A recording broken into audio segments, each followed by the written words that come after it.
Shadows fall over my heart. 3.6 का यार question number 2। Question number 2 में एंट्री करने से पहले आपको मैं दोबारा से यार उन पॉइंट्स पे लेके आता हूँ जो मैंने वर्ड प्रॉब्लम वाले स्टेटमेंट वाले क्वेश्चंस के लिए कुछ हेडिंग्स बताई थी। लगभग आपको मैंने 8 हेडिंग्स बताई थी। उन 8 हेडिंग्स में से 5 हेडिंग्स तो हम ऑलरेडी कर चुके हैं, एजेस कर चुके हैं, कॉस्ट कर चुके हैं, देन उसके बाद हम फ्रैक्शन, डिजिट और फिक्स चार्ज यहाँ तक हम कंप्लीट कर चुके हैं। अब हमारे पास जो हेडिंग्स बची हैं वो है हमारी work and time. Work and time है, एक आपका अपस्ट्रीम और डाउनस्ट्रीम का टॉपिक है, अपस्ट्रीम एंड डाउनस्ट्रीम का टॉपिक बचा हुआ है, और एक हमारा हेडिंग जो बचा है द लास्ट इज कि पार्टली डिवीज़न। ये आपको अगर याद हो तो ये तीनों टॉपिक बचे हैं। तो आज के ये जो 3 क्वेश्चंस हैं ये तीनों हमारे इसी टॉपिक पे बेस्ड हैं। तो पहले आप एक एक करके पहले इन हेडिंग्स को थोड़ा सा है ना, इनका बेसिक मीनिंग पहले समझ लो कि यार क्या है इनका मीनिंग। तो सबसे पहले अपस्ट्रीम एंड डाउनस्ट्रीम के बारे में मैं बताने जा रहा हूँ। आप ये टॉप ऑफ द मार्जिन या फिर आप अपनी नोट्स वाली कॉपी में इसको नोट कर लो कि जब भी कभी डाउनस्ट्रीम लिखा हो तो आप याद रखोगे कि आपको ना स्पीड्स को ऐड करना है।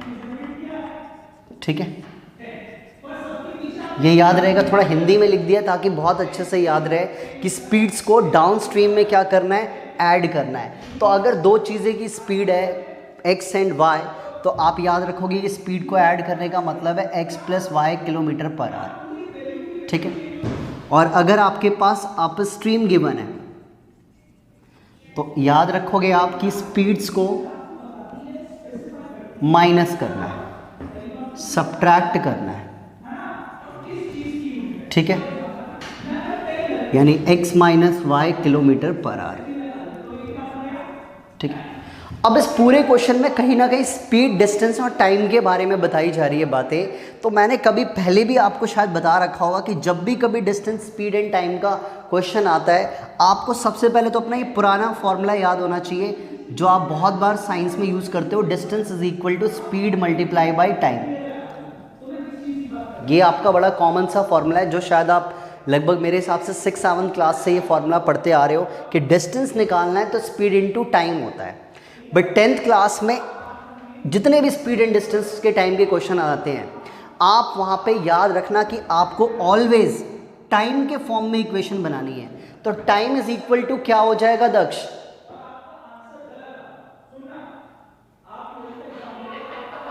Distance upon speed. ठीक है, डिस्टेंस अपॉन स्पीड। तो ये चीज़ याद रखनी है कि मुझे टाइम के फॉर्म में ऑलवेज इक्वेशन ड्रॉ करनी है। इसे मैं बॉक्स में हाईलाइट कर देता हूँ ताकि आपको याद रहे कि डाउनस्ट्रीम, अपस्ट्रीम में ये 2 बातें याद रखनी है पहले तो। और देन सेकंड थिंग इज कि आपने हमेशा इक्वेशन टाइम के फॉर्म में बनानी है, which is distance upon speed.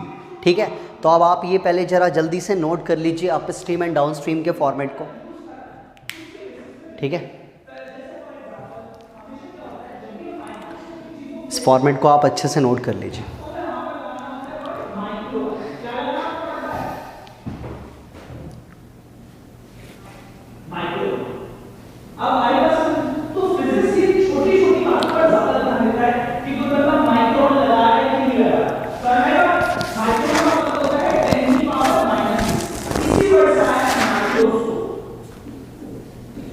कर लिया, नोट कर लिया ये आपने?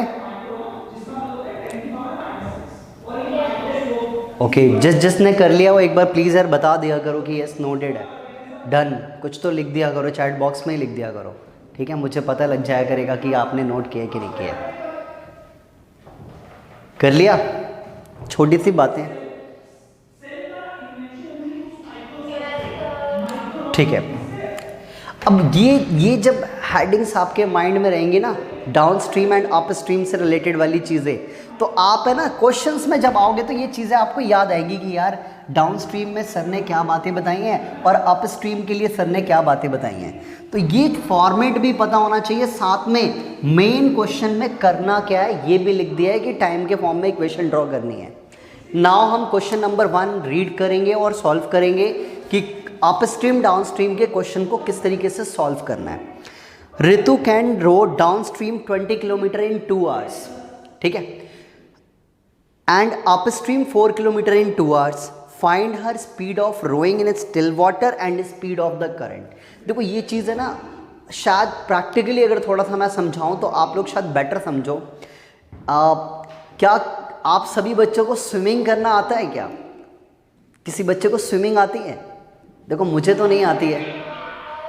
अच्छा, जिनको भी अगर स्विमिंग आती हो तो कभी नोटिस किया हो ये जो आप वाटर पूल में करते हो या फिर आप कभी वाटर पार्क जाते हो तो वहाँ पे जो पूल्स होते हैं उनमें स्विमिंग करना, वो स्विमिंग की बात नहीं कर रहा हूँ मैं swimming in the sense river की बात कर रहा हूँ, जिसमें कभी वाटर जो होता है एक तो स्टिल वाटर होता है, यानी कि एकदम बिल्कुल रुका हुआ पानी होता है हमारा, और एक क्या होता है करंट के साथ यानी फ्लो के साथ वाटर जब चल रहा होता है, उसमें अगर आप स्विमिंग करोगे तो दोनों में आप थोड़ा सा डिफरेंस ऑब्जर्व करोगे कि अगर आप स्टिल वाटर में अगर स्विमिंग कर रहे हो तो आप ज़्यादा टाइम लोगे, है कि नहीं है? मानते हो?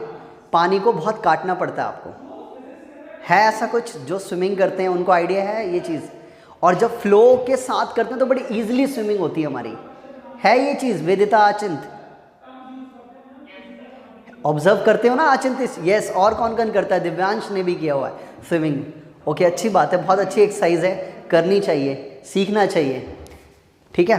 तो ये सेम बातें बोलिए कि डाउनस्ट्रीम में जब वो ऋतु रो करती है तो 20 किलोमीटर इन 2 hours, मतलब 2 ही घंटे में 20 किलोमीटर तक वो जा सकती है।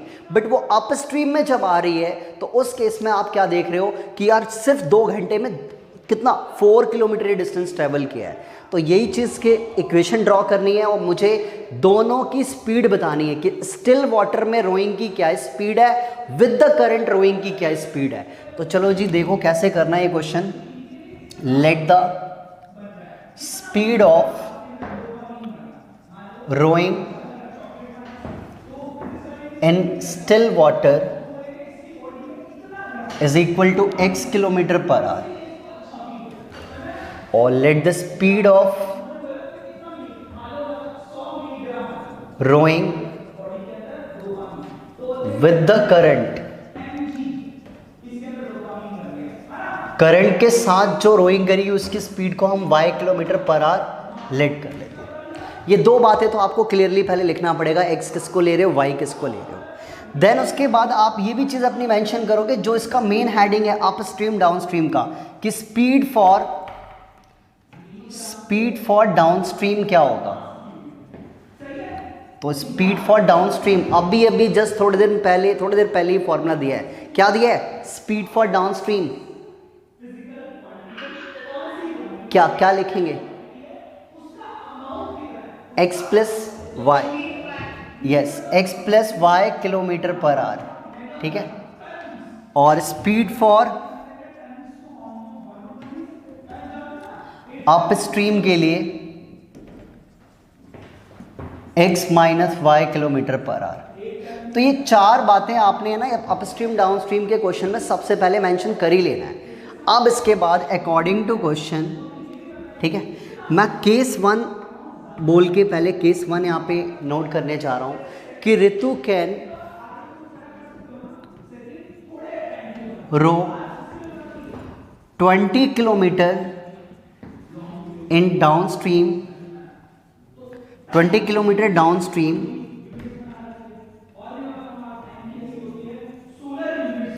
in 2 hours, 20 kilometre downstream in 2 hours की मुझे एक इक्वेशन बनानी है। तो क्या मैंने फॉर्मेट अभी जस्ट जो दिया था आपको यार कि टाइम के भी हाफ पे चलना है मुझे। तो देखो डाउनस्ट्रीम को आप अंडरलाइन कर लो, डिस्टेंस कितना है, टाइम कितना है, मतलब तीनों बातें आपके पास। यस, बहुत ही सिंपल इक्वेशन बन जाएगी। डिस्टेंस अपॉन में स्पीड किसकी? डाउनस्ट्रीम की। डाउनस्ट्रीम की स्पीड कितनी है? x plus y is equal to time कितना? 2 लिखा है हमने। किस फॉर्मूले पे इसको हमने लिया है आप यहाँ पे मेंशन कर देना, time is equal to distance upon speed. तो आपको ये भी थोड़ा सा पता रहेगा। अब आप यहाँ से ना 2 से इस 20 को कट भी कर सकते हो। तो आपकी एक सिंपल इक्वेशन बन गई x plus y equals to 10, equation number 1। ये सब बच्चों को समझ आया इक्वेशन 1 ड्रॉ कैसे करनी है with the help of downstream. Clear है? ठीक है, नाउ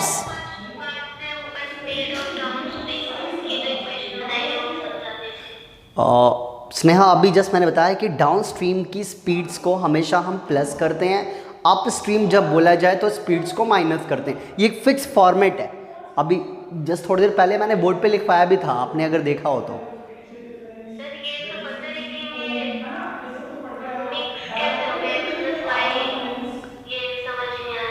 अच्छा, ये ऐसा क्यों हो गया? अच्छा, ये प्लस और माइनस ऐसा क्यों हो गया, ये आप कहना चाह रहे हो? ओके, देखो स्टिल वाटर में देखो मैंने क्या करा है कि स्टिल वाटर की स्पीड, क्योंकि जब वो डाउन स्ट्रीम की बात हो रही है तो इसका मतलब ये है कि दोनों की स्पीड्स कितनी है, क्योंकि टोटल टाइम जो लिया है वो टोटल डिस्टेंस कितना है, 20 है उस केस में डाउन स्ट्रीम का।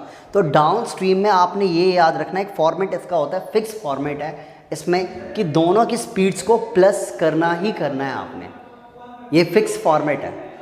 ठीक है स्नेहा? और अप स्ट्रीम में हमें स्पीड्स को माइनस करना है, ये फॉर्मेट पहले आप जरा याद रख लो। ठीक है, जैसे एक फॉर्मूला है ना हमारा ये कि हाँ भाई डिस्टेंस इज इक्वल टू क्या होता है, स्पीड इनटू टाइम, वैसे ही एक समझ जाओ एक फॉर्मूला है ये आपका। नाउ केस 2 देखो, केस 2 के लिए क्या बोला है कि Ritu can row 4 kilometre up stream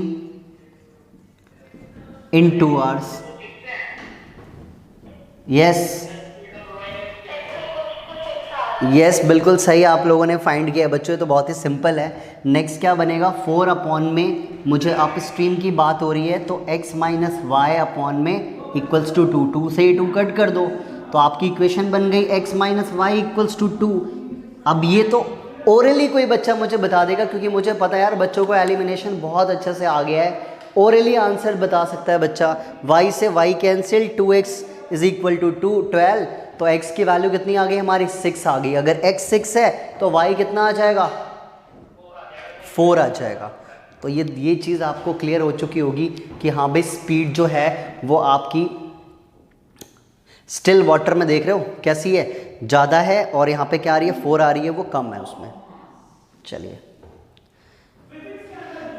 तो ये था आपका question number 1, up stream down stream, format याद रखना कि डाउन स्ट्रीम में स्पीड को प्लस, ये 4 चैप्टर में भी काम आएगा। अब ये नहीं कि मैं डाउन स्ट्रीम का क्वेश्चन 4 चैप्टर में कराऊं फिर से आपको ये बात बताऊं, तो ये चीज़ है ना वन टाइम आप याद रख लो कि जब भी कभी अगर, और ये भी चीज़ कि हमेशा इक्वेशन 4 चैप्टर में भी हम टाइम के फॉर्म में ही इक्वेशन बनाएंगे। तो ये कुछ बातें ऐसी हैं जो आप आगे के लिए भी ध्यान रखोगे। ठीक है, ये कर लिया, नोट कर लिया?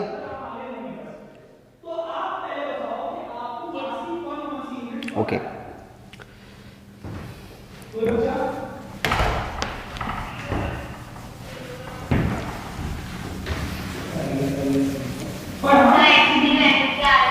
x की वैल्यू 6 आ रही है, y की वैल्यू 4 आ रही है। यस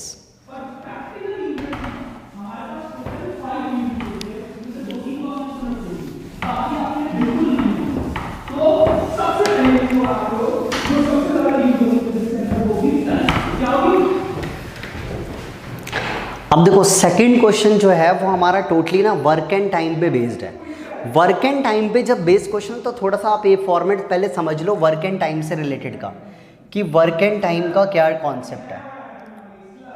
वर्क एंड टाइम, देखो जैसा कि टॉपिक के हेडिंग में ही समझ आ रहा है यार, वर्क एंड टाइम, अगर मैं किसी वर्क को करूँगा तो टाइम भी साथ में जुड़ा होगा, क्योंकि टाइम लेंगे ना हम लोग। अगर मैं आपको 1 घंटा मतलब टोटली अगर मैं पढ़ा रहा हूँ तो पढ़ाना मेरा एक वर्क हुआ, और क्या टाइम भी उसके साथ इंक्लूडेड है कि 1 आवर 50 मिनट्स 40 मिनट्स हमने स्टडी करी है।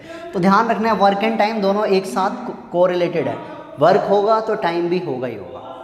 अब ये क्वेश्चंस जो होते हैं ये किस तरीके के क्वेश्चंस होते हैं, शायद मे बी आप लोगों ने कभी 7th 8th में डायरेक्ट इनडायरेक्ट के चैप्टर के अंदर कभी शायद ये चीज़ पढ़ी हो कि 2 women and 5 man can together finish the work in 5 days, और जबकि उसके साथ बोल दे कि 4 मैन और 6 women can finish the work in 4 days।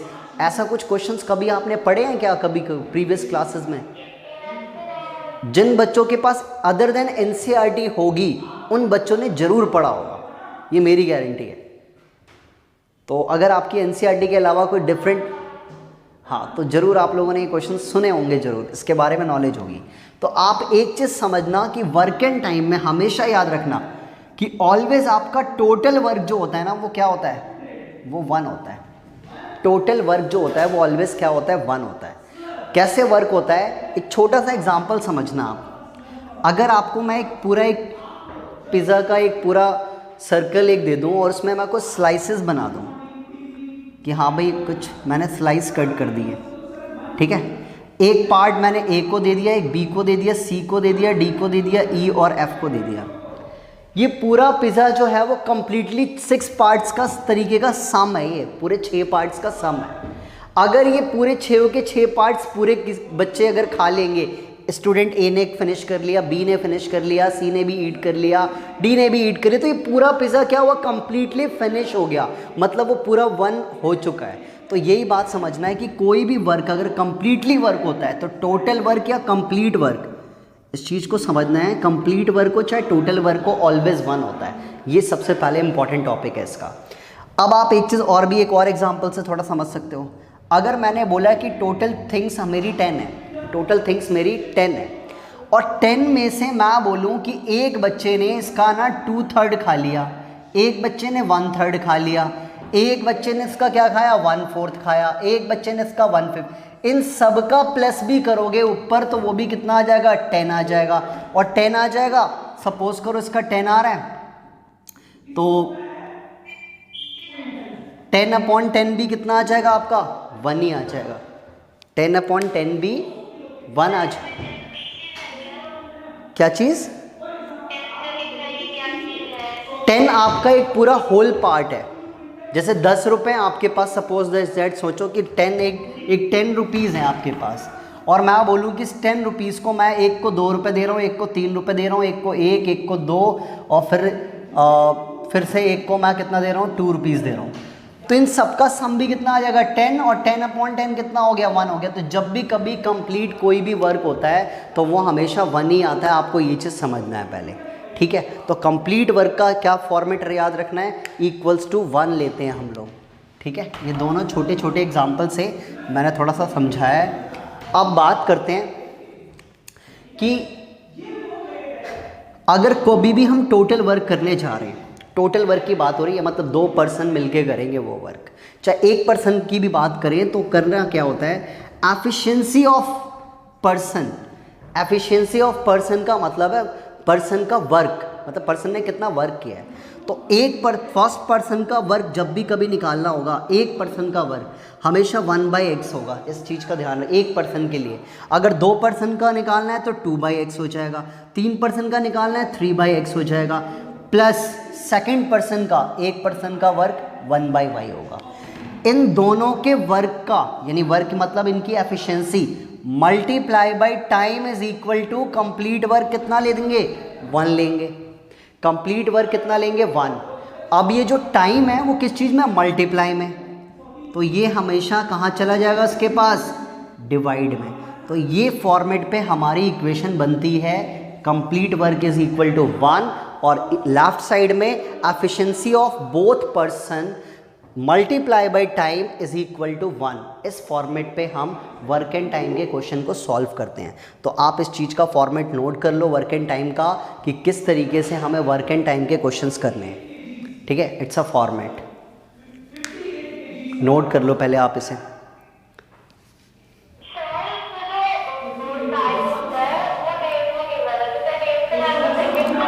नहीं, कुछ नहीं, डेज को डेज में ही रखना है, डेज को डेज में रखना है, ठीक है।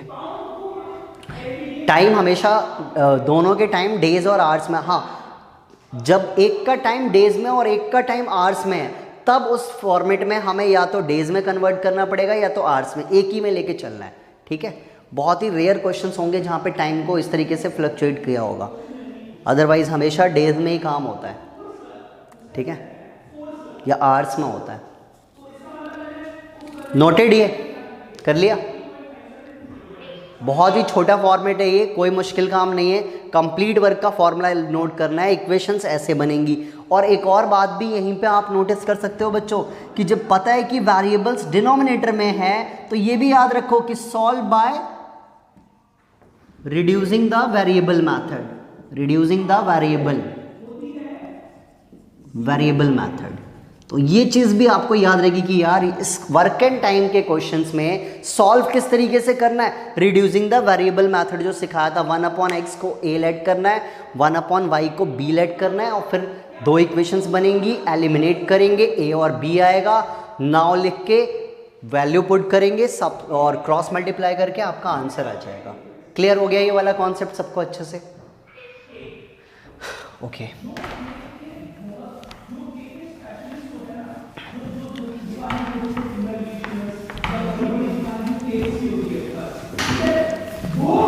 नाउ क्वेश्चन रीड करते हैं हम। 2 women and 5 men can together finish an embroidery work in 4 days। Embroidery work होता है जो कपड़े पे हम वो कढ़ाई या कुछ ऐसे बुनाई टाइप का कुछ करते हैं ना, डिज़ाइन विज़ाइन बनाते हैं, वो वाला वर्क होता है एम्ब्रॉयडरी वर्क। ठीक है, तो 2 women और 5 men दोनों मिलके 4 डेज में करते हैं, जबकि 3 women और 6 men उसी वर्क को, सेम वर्क को 3 डेज में फिनिश करते हैं।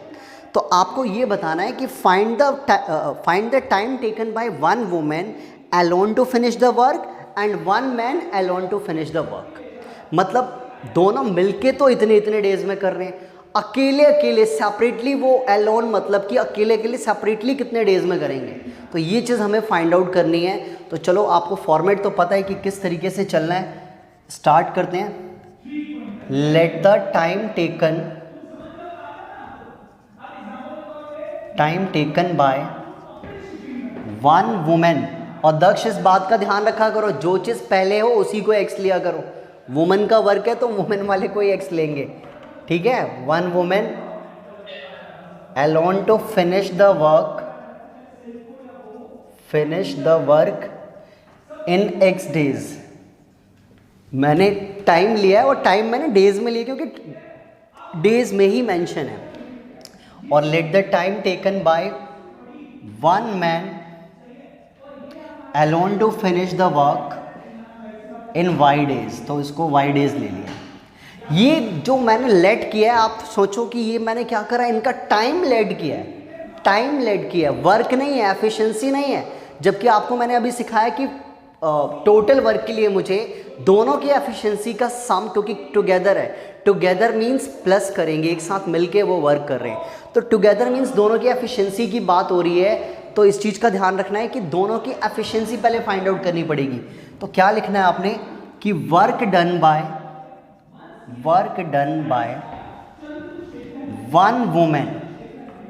1 woman इज इक्वल टू कितना हो जाएगा, 1/x हो जाएगा। और अगर वर्क डन बाय 1 man का अगर हम निकाले तो वो कितना हो जाएगा, 1/y। मतलब इसमें भी आपको ये 4 बातें लिखनी है पहले, ये बात आप ध्यान रखोगे।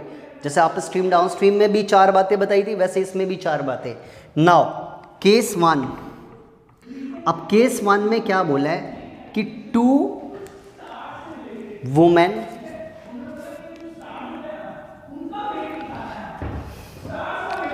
and 5 men can together finish the work in 4 days।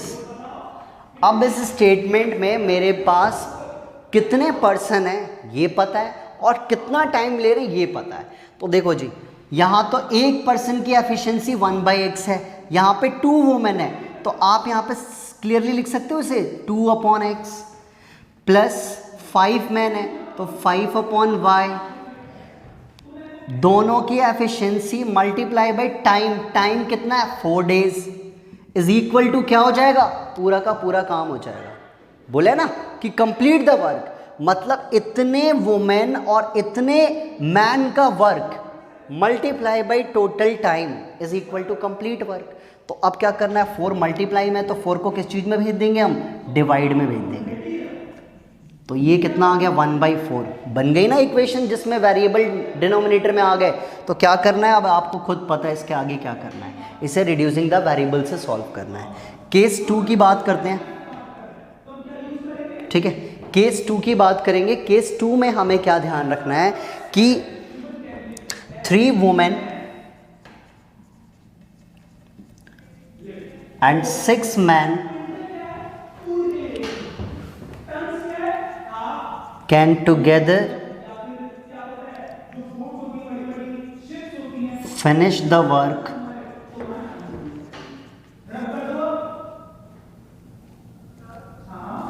In 3 days, ठीक है, इन 3 days, ठीक है।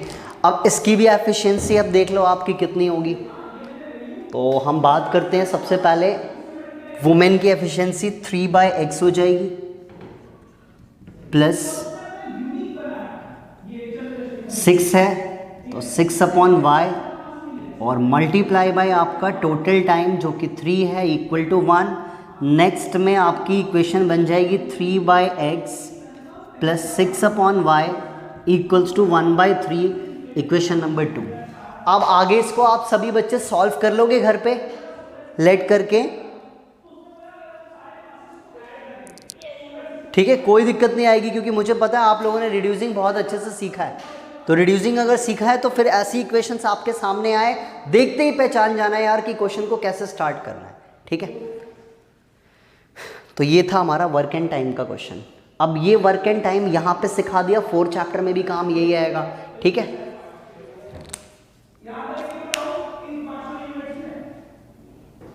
कर लिया, नोट कर लिया आप सबने?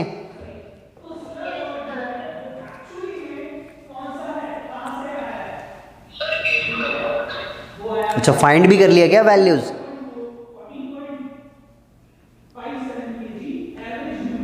दिव्य आगे का समझ आ रहा है आपको कैसे करना है? ओके, चलिए ठीक है, तो मैं इसको इरेज करता हूं, ठीक है।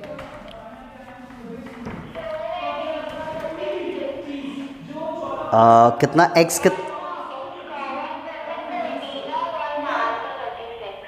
ओके, ठीक है, सही है, ओके ओके। एक बार जरा मुझे आंसर, क्या नाम है, एक बार रिपीट करोगे आंसर? वुमेन कितना टाइम ले रही है? एक वुमेन ले रही है 18 डेज और मैन 36 ले रहे हैं, यही है। अच्छा, इस चीज़ से थोड़ा सा लॉजिकली, ये हमारे बुक से रिलेटेड नहीं है, थोड़ा सा लॉजिकली कोई बच्चा मुझे समझाएगा कि वुमेन जो है वो कम टाइम ले रही है और मैन ज़्यादा टाइम ले रहे हैं, ऐसा क्यों?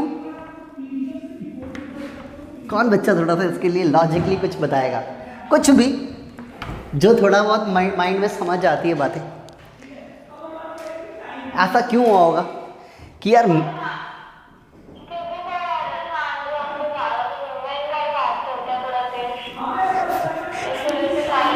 हाँ बिल्कुल सही बात है यार, एम्ब्रॉयडरी वर्क जो होता है वो सिलाई कढ़ाई का वर्क है, तो थोड़ा सा वुमेन्स उसमें फास्ट होती हैं, है ना। और मैन थोड़ा सा धीरे धीरे करते होंगे, इसलिए वो 36 डे ले रहे। एक आदमी 36 दिन में काम करेगा सोचो उसी वर्क को, और कहाँ वो एक वुमेन 18 दिन में फिनिश कर लेगी।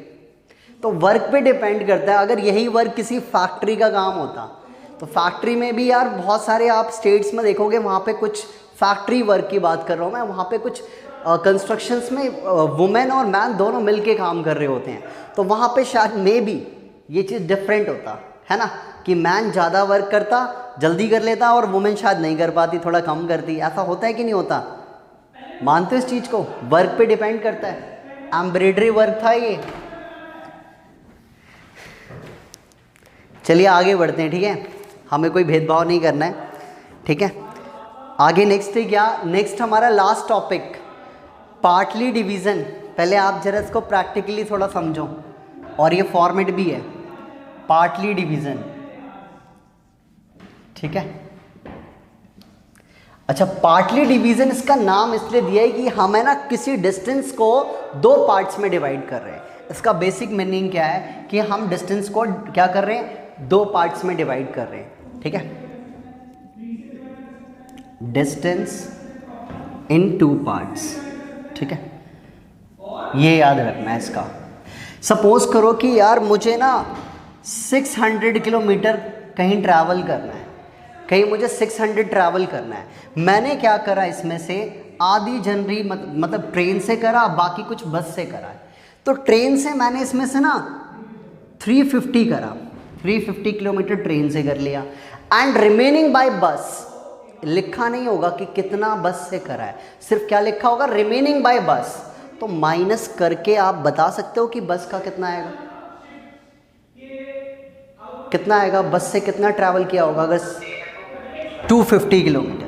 तो ये रिमेनिंग बाय बस जो बोला होता है, कभी कभार वो ये भी हो सकता है कि आप ट्रेन और बस से कर रहे हो, कभी कभार वो ये भी बोल सकते हैं कि बस और ऑटो से हम ट्रैवल कर रहे हैं। तो डिपेंड करता है दोनों की बेसिकली क्या फाइंड करनी होगी, आपको बेसिकली इनकी स्पीड्स फाइंड करनी होगी।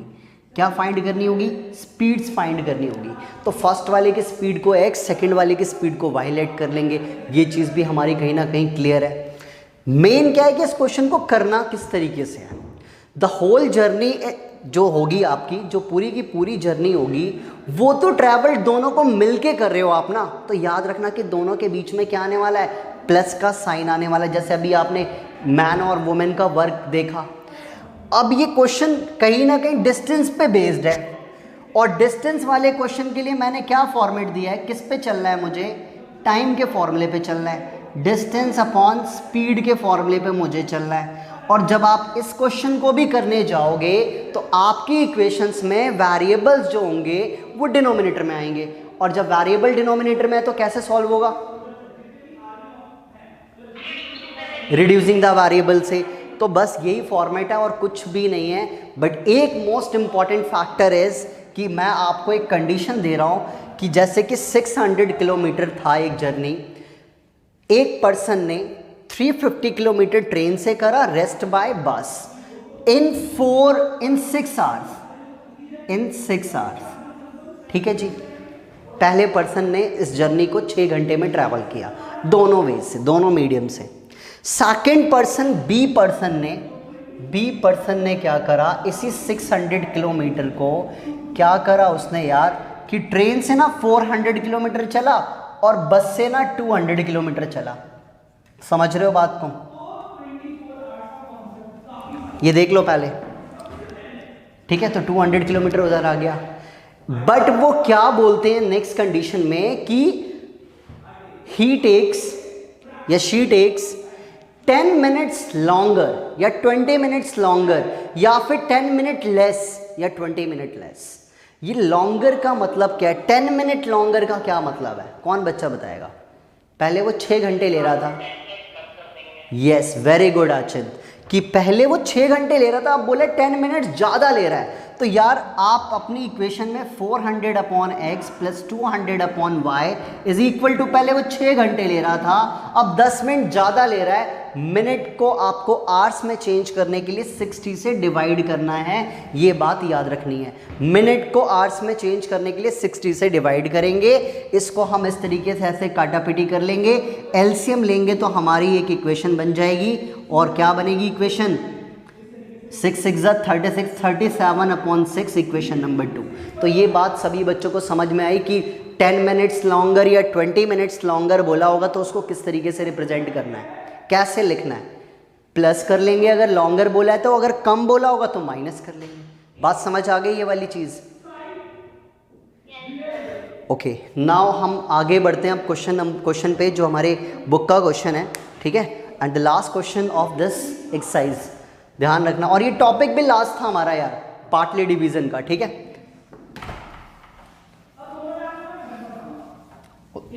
ये नोट कर लिया था इधर का।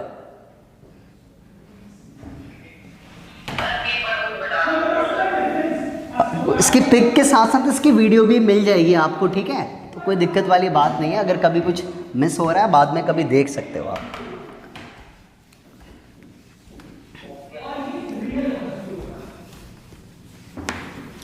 चलिए अब क्वेश्चंस पे आते हैं। ठीक है, क्वेश्चंस देखते हैं ताकि बच्चों को थोड़ा समझ भी आए कि यार क्वेश्चंस करना कैसे है। रूही ट्रैवल 300 किलोमीटर to her home partly by train partly by bus. देखो क्लियरली पार्टली वर्ड लिखा है, पार्टली वर्ड को देखते ही बच्चे के माइंड में याद आ जाएगा यार ये तो पार्टली डिवीजन का कॉन्सेप्ट है, distance upon speed equal to time पे चलना है मुझे। तो she takes 4 hours if she travel 60 kilometre by train and remaining by bus. तो समझ में आ गई ना बातें कि क्या स्टेटमेंट्स होती हैं, और निकालना क्या है, speed of train and speed of bus. तो let the speed of train is equal to x kilometre per hour, और इसको आप लेट कर लोगे y किलोमीटर पर आवर बस की स्पीड को।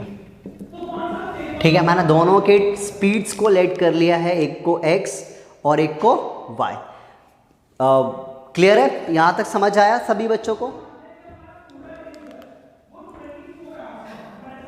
नेक्स्ट, टोटल डिस्टेंस आपको कितना गिवन है? टोटल डिस्टेंस कितना गिवन है आपको? 300 किलोमीटर। ठीक है, यहां तक समझ में आ जाना चाहिए। नाउ आप डायरेक्टली अकॉर्डिंग टू क्वेश्चन बोल के केस 1 आप नोट करोगे, जिसमें लिखा हुआ है कि Ruhi travel 60 kilometre by train and remaining by बस।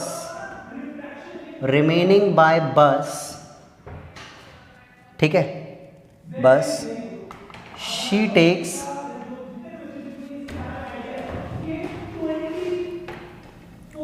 4 आवर्स। 60 किलोमीटर ट्रेन से और रिमेनिंग बाय बस से अगर वो चलती है तो वो कितने 4 आवर्स लेती है इस पूरे 300 किलोमीटर की जर्नी को ट्रैवल करने में। तो इक्वेशन क्लियर है, टाइम के फॉर्म में फॉर्मेट है 60 अपॉन में x, तो रिमेनिंग कितना हो गया बाय बस के लिए 240 अपॉन में y अब इक्वल्स टू टाइम कितना है 4 आवर्स। ये बन गई आपकी इक्वेशन 1। क्लियर है? द सेकंड केस इज कि रूही ट्रैवल्स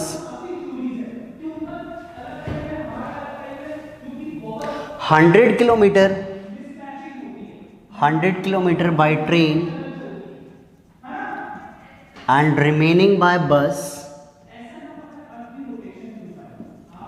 बस she takes 10 minutes longer। अब देखो ये बातें आ रही है ना क्लियर, जो मैंने शायद अभी आपको जब इसका कॉन्सेप्ट सिखा रहा था तभी अभी ये बात समझाई थी कि 10 मिनट्स लॉन्गर का क्या मतलब है। ठीक है, वो 10 मिनट लेस भी बोल सकते थे, लेस बोलते तो माइनस का साइन आ जाता। तो इस केस में कैसे चलना है, 100 अपॉन में x प्लस कितना 200 अपॉन y, और पहले तो 4 घंटे तो पहले ले रही थी, साथ में अब और 10 मिनट ज़्यादा लेगी, तो प्लस 10 अपॉन में 60, और इसको आप सिंप्लीफाई कर लोगे तो 100 upon x plus 200 upon y, इसको 0 से 0 कैंसिल, एलसीएम लोगे तो कितना आ जाएगा 25 अपॉन 6 इक्वेशन नंबर 2। ठीक है, 4 6 24 और 1 25 हो जाएगा, तो 25/6 आ गया। अब देखो आज है ना ये पूरी क्लास बेसिकली 3 हेडिंग्स पे हमारी चली है, अप स्ट्रीम डाउन स्ट्रीम में क्वेश्चंस को कैसे करना है, वर्क एंड टाइम के क्वेश्चंस को कैसे हमें सॉल्व करना है, और ये पार्टली डिवीज़न के क्वेश्चन को कैसे सॉल्व करना है। तो 3 बड़े मेजर हेडिंग्स मैंने आज आपको समझाए हैं। अब आपका काम ये है कि अगर मैं इन तीनों हेडिंग से रिलेटेड मेरे पास वर्कशीट है जिसमें काफ़ी मैंने सेलेक्टेड क्वेश्चन रखे हैं, बड़े बेस्ट क्वेश्चंस रखे हुए हैं, अगर मैं पार्टली डिवीज़न के 6-7 क्वेश्चंस अगर आपको सेंड करूं और आंसर्स भी मेंशन है नीचे कि इसका आंसर ये आएगा, इसका आंसर ये आएगा, तो आप उसे घर पे मतलब धीरे धीरे ही सही करके सॉल्व करके ज़रूर देख लेना और आंसर मैच कर लेना कि आपके आंसर सही है कि नहीं है। समझ आ रही है बात? ठीक है, तो इससे क्या होगा कि यार बुक में तो सिर्फ एक ही पार्टली डिवीज़न का क्वेश्चन है, कुछ और डिफरेंट अगर क्वेश्चंस आ गए कि 20 मिनट्स लेस आ रहा है, तो तो कंडीशन तो पता है ना कि माइनस करनी है। तो जब तक मेरा आंसर मैच ना हो जाए, जब तक है ना वो फीलिंग नहीं आती कॉन्फिडेंट वाली कि यार हम चीज़ समझ के सही कर पा रहे हैं कि नहीं कर पा रहे हैं, तो जब बच्चे का कॉन्सेप्ट के साथ में 2-4 क्वेश्चन प्रैक्टिस के जब बच्चा सॉल्व करता है ना, और कॉन्सेप्ट को ध्यान में रख के सॉल्व करता है और उसके आंसर्स मैच होने शुरू हो जाते हैं, ऑटोमेटिक यार उसका कॉन्फिडेंस ग्रो होना शुरू हो जाता है और बच्चा कहता है सर इस टॉपिक में हमारी परफेक्शन है, आप कैसा भी क्वेश्चन दे दो। मैंने देखा टेस्ट के अंदर कि बच्चों ने ना टेस्ट के अंदर क्या किया हुआ है कि जिनको बिल्कुल पूरा परफेक्ट है, मैंने उसमें सिर्फ लिखा था क्या, right it equation only, equation लिखनी थी, बट साथ में क्वेश्चन में मैंने फाइंड द नंबर या समथिंग कुछ भी पहले से था तो वो भी प्रिंट था। तो बच्चों ने क्या करा, पूरा सॉल्व भी कर दिया। तो इट मीन्स क्या है, बच्चों को पूरा टॉपिक आता था। आप चाहे बच्चों से हाफ करवा लो या बच्चों से पूरा सॉल्व करवा लो, बच्चों को क्वेश्चन आता है। मुझे ये चीज़ बहुत अच्छा लगा कि यार बच्चे आगे भी सॉल्व कर सकते थे। तो ये चीज़ देखा मैंने, 2-4 बच्चों ने ना आगे भी सॉल्व किया हुआ है, पूरा एजेस फाइंड कर दिया है। तो अच्छा लगा कि बच्चों को यार हेडिंग्स क्लियर है। और आपके क्वेश्चंस देखे होंगे एनसीईआरटी से बिल्कुल प्रिंटेड नहीं थे, मैंने डिजिट्स चेंज करी थी या कुछ फ्लक्चुएट किया था थोड़ा बहुत, तब भी आप लोगों ने क्वेश्चंस किए हैं। स्पेशली आपका न्यूमरेटर एंड डिनोमिनेटर वाला वो है ना, थोड़ा बाहर से ही दिया था मैंने वो। तो अच्छा लगा यार कि टेस्ट आप लोगों ने 3-4 बच्चों के फुल मार्क्स भी हैं। और मुझे थोड़ा सा 2-3 बच्चों को लेके थोड़ा सा अपसेट हुआ कि बच्चों की प्रेजेंटेशन बहुत अच्छी है, राइटिंग बहुत अच्छी है, उनको आता भी है शायद कहीं ना कहीं टॉपिक, बट एक सिल्ली mistake. Yes,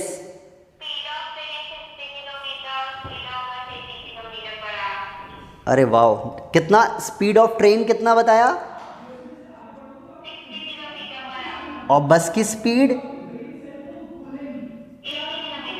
80 kilometre per our. अरे वाह क्या बात है, मतलब बस तेज चल रही है, ट्रेन स्लो चल रही है।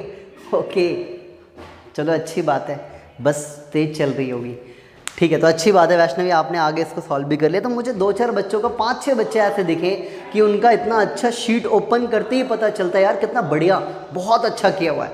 5-6 नाम मतलब मुझे याद है, जस्ट लाइक अनन्या का देखा मैंने, कृति का देखा, वैष्णवी का देखा, ईशिका का देखा। मतलब प्रेजेंटेशन देख के इन बच्चों का ना इतना अच्छा लगता है देख के कि यार इनको तो मतलब मार्क्स मिले, गार्गी है हमारी। तो इन बच्चों को देख के लगता है यार कि बिल्कुल इनके क्वेश्चन सारे सही होंगे, बट एक सिल्ली मिस्टेक इनके क्वेश्चन को गड़बड़ कर देता है। तो आप सबसे यार एक मेरी मतलब एक छोटी सी रिक्वेस्ट है कि आप है ना ये टेस्ट के मार्क्स कहीं आपके बोर्ड में नहीं लग रहे, आप अभी से एक आदत बनाओ कि कोई भी टेस्ट हम करें रीचेक जरूर करेंगे, क्रॉस चेक जरूर करेंगे कि क्या हमने क्वेश्चन सही किया है। कहीं पता चला ऊपर प्लस है, नीचे वाली इक्वेशन में माइनस लिख दिया है, ऐसी गलतियां भी ढूंढी है मैंने कि ऊपर तक सही था, लास्ट इक्वेशन तक बच्चे का साइन ही चेंज, शिफ्टिंग में गलत हो रही है। तो ऐसी गलतियों को थोड़ा सा ध्यान रखो। मार्क्स मैटर नहीं करता यार कि आप मार्क्स फुली ला रहे हो, कॉन्सेप्ट मैटर करता है, कॉन्सेप्ट कितने अच्छे से सीखा है, आपकी शिफ्टिंग कितनी बढ़िया है, ठीक है, मार्क्स तो ऑटोमेटिक आएंगे। जब चीज़ों की नॉलेज होगी तो लिखोगे ही लिखोगे, और करोगे ही करोगे तो आंसर भी आएगा, मार्क्स भी मिलेगा। बट जल्दबाजी में ये सिल्ली मिस्टेक्स वाली गलतियाँ अच्छे बच्चों से ही होती है। तो प्लीज़ आप इस चीज़ों पे ध्यान देना, जिन बच्चों के मैंने नाम लिए हैं। अच्छा, नेक्स्ट टेस्ट जो लिया था वेडनेसडे को, वो मैं अभी चेक करने बैठा ही था और पहली शीट उठाई है मैंने, अदिति आपकी शीट उठाई थी। और अदिति माइनस में देखा यार आपने फर्स्ट क्वेश्चन में एक बहुत सिल्ली मिस्टेक यही वाली करी है, माइनस का प्लस। अब बताओ, सब कुछ सही है आपका, सिर्फ एक क्वेश्चन में स्टार्टिंग में इस साइन की गलती हो गई, शिफ्टिंग में गलती कर दी। तो ऐसा नहीं है कि आपको आता नहीं है, आपके सारे टेस्ट में फुल मार्क्स हैं। तो थोड़ा सा इन सब चीज़ों को ही लेके मैं बोल रहा हूँ कि आप इन पे वर्कआउट करो यार सारे बच्चे। अब देखो आचिंत ने काफ़ी अच्छा पहले से किया है। आचिंत, मुझे स्नेहा का बहुत अच्छी शीट लगी कि स्नेहा के जो भी डाउट्स होते थे वो पूछती थी, क्लास में भी बाहर से भी पूछती थी, बट फाइनली उसका एजेस का इक्वेशन सही था, उसका फ्रैक्शन वाली इक्वेशन सही था। तो मार्क्स भी आई थिंक स्पेशली शायद स्नेहा आपको मैंने गुड दिया अलग से, है ना? हाँ, सब मतलब उस 8 मार्क्स या 8.5 पे भी गुड आपको दिया है स्पेशली, और शायद उससे ऊपर वालों को ही गुड दिया है। तो आपने अच्छा किया था इस बार। तो बाकी बच्चे भी ध्यान देना इन छोटी छोटी बातों को। और अब आपकी 3.6 यार कंप्लीट हो चुकी है।